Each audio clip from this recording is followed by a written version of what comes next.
last day, Edie just watched us pack and didn't say a word. Until supper, when she raised her glass and said, "To our final night together, and all our final nights apart." Grandma, you know what I said about alcohol. Some of your medications are very Edith, specific. I left a present for you in the hallway. Why don't you go open it? The grown-ups have to argue now. I'm sorry, you're right. We're all leaving tomorrow. Let's just enjoy our last... I'm not leaving. Edith, you're excused.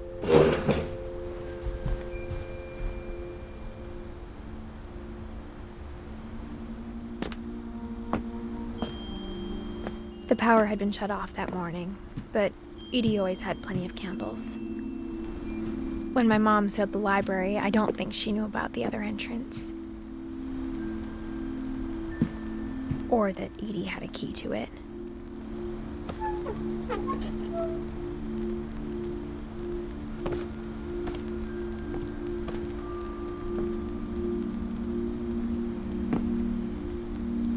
That thing you're afraid of isn't going to end when you leave the house.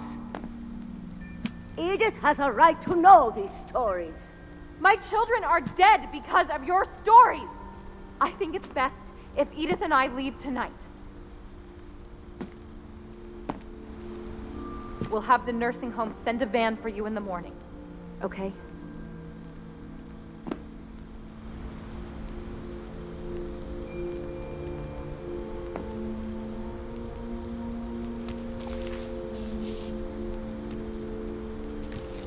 Dear Edith, there's so many stories I wish I could tell you, but there's only time for one. This is about what happened on the night you were born. That night, the tide went way, way out. It was the first and last time I ever saw the old house aground. There'd been an earthquake out in the middle of the ocean. They called it the lowest tide in 1,000 years. God, it smelled awful.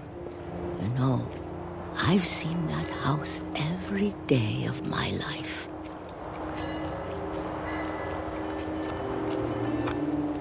But I never thought I'd go back to it. When the fog rolled in, I lost my way.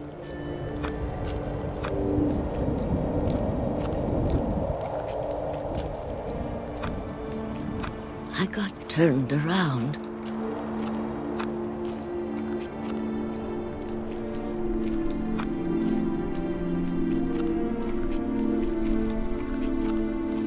For a while, I wandered.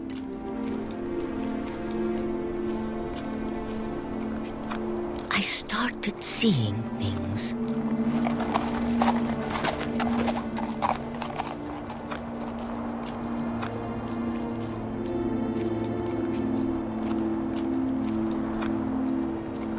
Things I'd forgotten had ever existed.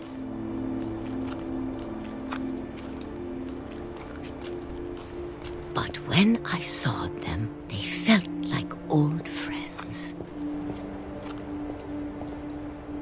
That night, a lot of things came back to me.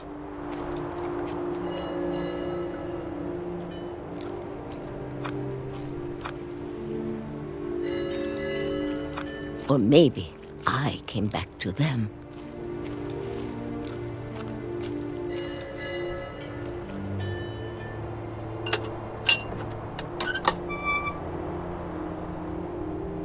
Things I can't explain, but that I need you to try and... Edith, what are you doing in here?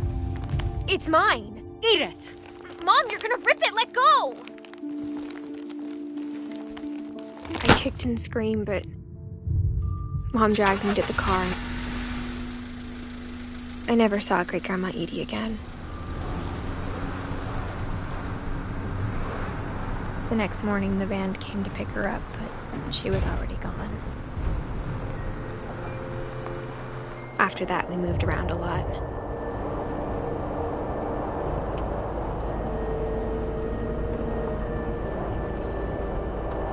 We both tried to make the best of it.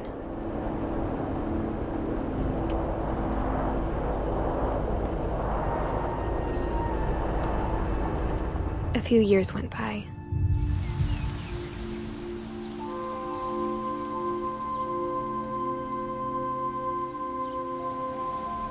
My mom didn't like to talk about it,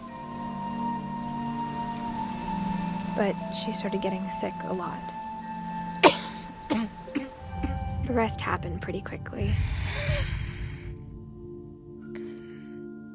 She got better for a while, and then she didn't. And then I was alone. The last Finch left alive.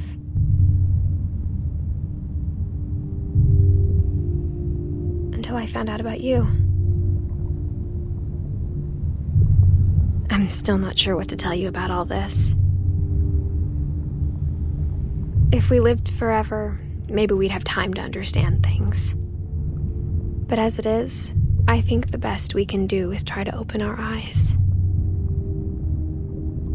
And appreciate how strange and brief all of this is. This journal was supposed to be for you. But now I hope you'll never see it. I just want to meet you and tell you all these stories myself.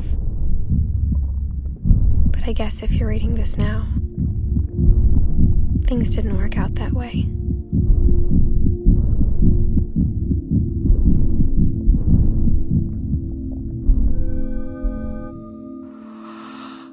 This is where your story begins. I'm sorry I won't be there to see it. It's a lot to ask, but I don't want you to be sad that I'm gone. I want you to be amazed that any of us ever had a chance to be here at all. Good luck.